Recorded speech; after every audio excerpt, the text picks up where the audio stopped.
Igisirikare cy'Uburusiya kimaze gusandaza drone zirindwi za Ukraine. Minisitiri w'umutekano mu gihugu cy'Uburusiya atangaza ko systeme z'ubwirinzi bw'igisirikare cy'Uburusiya zimaze gusandaza drone zirindwi uyu munsi wonyine. Ni mu gihe muri Kherson igisirikare cy'Uburusiya cyabashije kurasa ibimodoka by'intambara bigera kuri 15. Minisitiri w'umutekano akomeza avuga ko mu mujyi wa Kharkiv igisirikare cy'Uburusiya kimaze gusandaza ibimodoka by'intambara bya Hamas bya Leta Zunze Ubumwe za Amerika. Ibi bimodoka bikaba byari bikomeje gufasha bikomeye igisirikare cya Ukraine, dore ko bifite ikoranabuhanga ryo hejuru kandi bifite ubushobozi bwo kurasa mu ntera ndende ku gipimo. Igisirikare cy'Uburusiya kikaba kiri kubyina insinzi ikomeye nyuma yo gusandaza ibi bimodoka byaraswe ibigwi igihe kirekire n'igisirikare cya Ukraine. Minisitiri w'umutekano mu gihugu cy'Uburusiya akomeza atangaza ko igisirikare cy'Uburusiya cyabashije kurasa ibimodoka by'intambara birasa bishinze ku butaka, harimo ibitwaro birasa ibisasu bya muzinga bizwi nka Hurricane, Grade ndetse na Tornado. Nanone ibitero bikomeye by'igisirikare cy'Uburusiya byibasiye platoon enye zikoresha ibimodoka birasa bishinze ku butaka muri Donetsk ndetse na Nikolaev. Mu gace ka Antonovak igisirikare cy'Uburusiya cyarashe kuri platoon 3 zikoresha ibimodoka by'intambara birasa ibisasu bya muzinga bishinze ku butaka bya D30.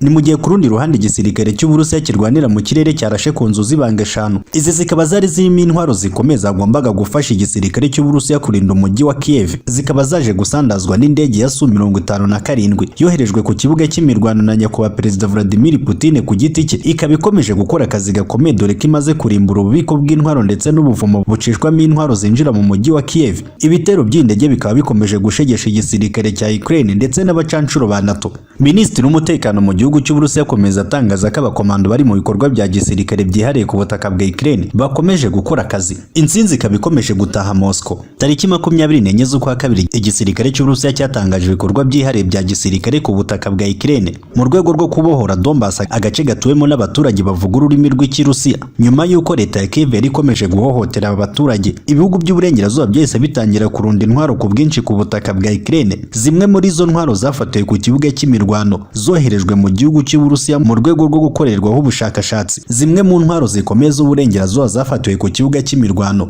harimo M777 irasa ibisasu bya rokete byinshi cyarimwe, misile karahabutaka zikorwa n'igisirikare cya Leta Zunze Ubumwe za Amerika zizwi nka Javelin, drone yabiciye bigacika mu gihugu cy'Uburusiya, indege yakozwe n'igisirikare cya Turukiya Bayraktar TB2. Ku itangiriro ry'ibikorwa byihariye bya gisirikare ikaba yarazengereje bikomeye igisirikare cy'Uburusiya. Izi ntwaro zose zikaba zigomba gukorerwaho ubushakashatsi. Minisitiri w'umutekano mu gihugu cy'Uburusiya aratangaza ko nyinshi muri zo bamaze kumenya intege nke zazo, bakaba bafite ubushobozi bwo guhita bazirimbura igihe zaba zinjiye ku kibuga cy'imirwano. Ubwoko bw'intwaro bugera kuri 450 nibwo buri gukorerwaho ubushakashatsi n'igisirikare cy'Uburusiya. Mu minsi ishize Leta Zunze Ubumwe za Amerika zari zifite ubwoba bwo kohereza indege za F-15 na F-16 mu rwego rwo gutinya ko izi ndege zagwa mu maboko y'igisirikare cy'Uburusiya. Uburusiya bukaba bushobora guhita buvumbura ikoranabuhanga rigize izi ndege. Indege kabuhariwe zibarizwa mu gisirikare cya Leta Zunze Ubumwe za Amerika. Aka kanya tuvugana Leta Zunze Ubumwe za Amerika zimaze gusohora itangazo rivuga ko zimwe mu ntwaro zikomeye karahabutaka zamaze kugera ku kibuga cy'imirwano, harimo ubwirinzi bwa misile bukomeye kandi bwizewe. Gusa igisirikare cy'Uburusiya n'indege karahabutaka biteguye kurimbura izi ntwaro zose Leta Zunze Ubumwe za Amerika zikomeje kurunda ku butaka bwa Ukraine ku itegeko rya nyakubahwa Perezida Vladimir Putin wamaze kohereza indege z'intambara za Su-57 zifite ubushobozi bwo guhiga ndetse no kurimbura uduce twose dukekwaho ibitwaro bya NATO. Amezi 6 arashize dutangije ibikorwa bya gisirikare. Uyu ni umunsi w'182. Abakomando bose bamaze kuva mu bice by'uburasirazuba berekeza mu majyepfo ndetse n'umujyi wa Kiyeve. Twatanze itegeko ko umujyi wa Kiyeve wose ugomba kugotwa, kandi twizeye ko mu minsi mike turaba tumaze gusohora abagambanyi mu murwa mukuru Kiyeve. Mu minsi ishize twohereje Su-57 mu by'ukuri maze gukora akazi gakomeye. Muri iki gitondo nakiriye raporo ivuga ko yabashije gusenya amazu y'ibanga agera kuri 5 yari arimo intwaro za NATO, ndetse kandi igisirikare kirwanira mu kirere cyabashije gufata ikigo cya gisirikare muri Kharkiv. Nategetse ko intwaro zose zafatiwe muri icyo kigo zizanwa hano Moscow, abahanga bakazikoraho ubushakashatsi. Ikindi nuko tugomba kongera imbaraga z'igisirikare kirwanira mu kirere.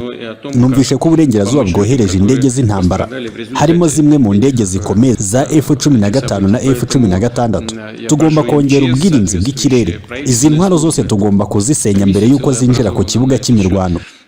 Gusa ndongera kubasaba nk'Abarusiya guhuza imbaraga tukarwanyiriza hamwe umwanzi. umwanzi w'uburengerazuba arashaka kudusenya, arashaka gushyira hasi igihugu cy'Uburusiya, ariko murabizi mwese ko bidashoboka. Tuzakora ibishoboka byose tumwirukane ku butaka bufitanye isano n'Uburusiya, kandi murabizi neza ko dufite ubushobozi bwo kubikora. Ndabizeza ko mu gihe gito Kiyeve igomba kuba yafashwe. Inkozi z'ibibi n'abagambanyi bagize guverinoma ya Zelensky bose bagomba gusohorwa mu mujyi, abandi bakaryozwa ibyaha bakoze. Leta Zunze Ubumwe za Amerika zikomeje kuturwanya ndetse no gufatira imitungo yacu mu mahanga. Gusa ngira ngo barabona neza ko ibihano byabo ntacyo byigeze bidutwara, ahubwo nibo bagizweho ingaruka n'ibyo bakoze. Ntabwo igihugu gikomeye nk'Uburusiya wapfa kugifatira ibihano ko wiboneye.